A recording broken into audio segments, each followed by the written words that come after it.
Assalamualaikum warahmatullahi wabarakatuh. Ya, untuk pertemuan kali ini kita akan membahas tentang informasi publik. Ya, Bapak udah share di minggu yang lalu materinya seperti apa. Nah, Bapak akan jelaskan sedikit lah tentang yang namanya informasi publik. Nah, untuk semester ini nanti agak berbeda dari kelas 9 yang tahun lalu. Yang tahun lalu kita lebih banyak memfokuskan kepada hardware, ya, mencoba untuk menganalisis komputer contohnya, atau membuat jaringan dan lain-lain. Tapi di semester yang lalu kita bahas itu ya. Nanti untuk semester sekarang kita lebih kepada teknik informatikanya. Jadi ada beberapa nanti akan Bapak sampaikan pengenalan tentang programmer. Jadi bagi kalian yang suka pembuatan program, nah di kelas 9 sekarang ini untuk semester 2 akan Bapak bahas sedikit tentunya tentang programmer atau program. Nah, sebelum masuk ke sana kita bahas dulu tentang informasi publik. Nah, pengertian informasi sendiri yaitu adalah sekumpulan data atau fakta yang telah diproses dan dikelola sedemikian rupa sehingga menjadi sesuatu yang mudah dimengerti dan bermanfaat bagi penerimanya. Nah, definisinya adalah informasi memiliki kata data. Data itu bersifat mentah atau belum diolah. Jadi setelah mengalami proses atau diolah, maka data itu bisa menjadi suatu informasi yang bermanfaat. Makanya di dalam suatu informasi ada yang namanya input, ada namanya proses, ada namanya output. Input itu adalah data masukan yang masih mentah. Proses itu adalah data yang diproses, data mentah yang diproses. Output itu adalah data informasi yang sudah menjadi sebuah informasi. Ya, ada input, ada proses, ada juga output. Input adalah suatu data mentah, ya. Proses adalah data mentah yang diproses. Kemudian ada output, data mentah tadi akan menjadi sebuah informasi, ya. Informasinya bisa berbeda-beda, ya, tergantung dari proses atau data mentah itu sendiri. Nah, kemudian tadi kita lanjut lagi. Semua data atau fakta tidak semua data atau fakta dapat diolah menjadi sebuah informasi bagi penerimanya. Nah, jika suatu data yang diolah ternyata tidak bermanfaat, maka hal tersebut belum bisa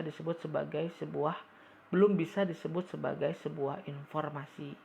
Nah, etimologisnya adalah informasi berasal dari bahasa Latin. Nah, kita masuk nih ke bahasa-bahasa pemrograman nih. Bahasa Latin yaitu informatinem. Nah, Bapak bukan orang Itali, jadi maaf kalau salah. Informatinem yaitu artinya ide, kode atau garis besar. Nah, informasi ini disajikannya bisa beragam, yaitu tulisan, ya, gambar, video, audio dan lain-lain. Itu adalah hasil informasinya. Nah, kemudian kita lihat ke para ahli. Nah, kenapa kalian harus tahu para ahli? Ya, jika di dalam Islam itu ada yang namanya sanad namanya itu. Sanad itu maksudnya adalah sandaran. Jadi ketika kita harus mengetahui suatu informasi, harus lihat dulu sandarannya menurut para ahlinya. Kalau di Islam namanya sanad, sandaran. Berarti sandaran kita merujuk kepada Nabi Muhammad. Nah, kalau di informasi atau misalkan dari ilmu-ilmu yang lain, itu menurut para ahli. Nah, ini adalah salah satu para ahli mengenai informasi itu seperti apa. Nah, salah satunya yaitu orang yang paling terkenal bilang yaitu Raymond McLeod namanya. Yaitu informasi itu sendiri menurut Raymond adalah data yang telah diolah menjadi bentuk yang mempunyai arti bagi si penerima dan bermanfaat dalam pengambilan keputusan satu atau di masa mendatang. Nah, Ada menurut Jogianto, ini orang Indonesia nih. Pengertian informasi adalah hasil dari pengolahan data ke dalam bentuk yang lebih bermanfaat bagi penerimanya yang menggambarkan kejadian-kejadian yang nyata untuk digunakan dalam pengambilan keputusan. Nah, kalau kalian misalkan ingin mempelajari lagi tentang ini ya, informasi, atau nanti kalian di perkuliahan sebetulnya pasti akan ketemu dengan orang yang namanya ini nih, Jogianto HM, karena digunakan sebagai referensi ketika kalian membuat skripsi biasanya kalau nanti kuliah kelak. Kemudian ada Lina Siddhartha. Kata Lina, itu pengertian informasi adalah data yang disajikan dalam bentuk yang lebih berguna untuk mengambil suatu keputusan.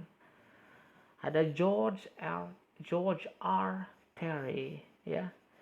Kata George, itu pengertian informasi adalah suatu data penting yang memberikan pengetahuan yang berguna bagi penerimanya. Ini lebih mudah kita pahami ya kalau kata George ini. Kenapa? Katanya pengertian informasi yaitu adalah suatu data penting yang memberikan pengetahuan yang berguna bagi penerimanya.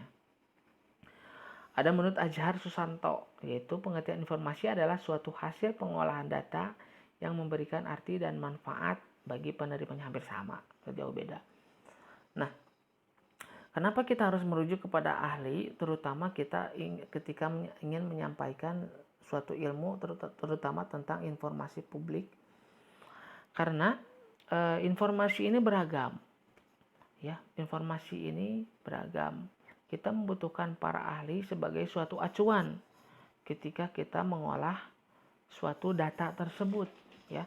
Ketika kita mengolah suatu data tersebut menjadi suatu informasi, kita membutuhkan seorang ahli sebagai sandaran kita ketika kita memproses suatu informasi. Contoh, misalkan kalian ingin membuat suatu editan video, hasil dari video rekaman kalian proses misalkan dari Filmora, kemudian yang kalian hasilkan adalah suatu hasil video editan. Tentunya ketika pembuatan video editan tersebut kalian memerlukan ahli, ya, sebagai sandaran kalian dalam pembuatan tersebut, yang bisa kalian cari sebetulnya tutorial-tutorialnya di Google atau di YouTube. Nah, itu salah satunya. Pentingnya seorang ahli dalam ketika kita memproses suatu informasi. Ya, mungkin itu saja informasinya untuk seorang ahli. Itu sih kenapa harus ada ahli sebetulnya, itu intermezzonya seperti itu. Tapi yang jelas yang paling utama yang harus kalian pelajari yaitu apa sih informasi, ya. Informasi yang paling sering digunakan adalah satu, input. Pasti ada input dalam informasi itu, terutama pengolahannya. Ada input, ada proses, dan juga ada output, ya. Intinya itu. Nah, untuk penugasannya sementara nanti akan di-sharekan di Google Classroom, di LKS, ya. Nanti kalian silahkan cek Google Classroom-nya, terutama tugasnya yang mananya, ya. Sekian saja dari Bapak. Nanti untuk pertemuan selanjutnya kita bahas lagi lebih mendalam tentang informasi ini seperti apa, ya. Nanti akan banyak yang akan kita bahas, terutama tentang teknologi yang terbaru lah, yang dari tahun lalu pembelajarannya masih yang lama sebetulnya. Nah, untuk semester sekarang pembelajarannya akan jauh lebih rumit karena kalian akan mempelajari tadi bahasa-bahasa pemrograman dan lain-lain, ya.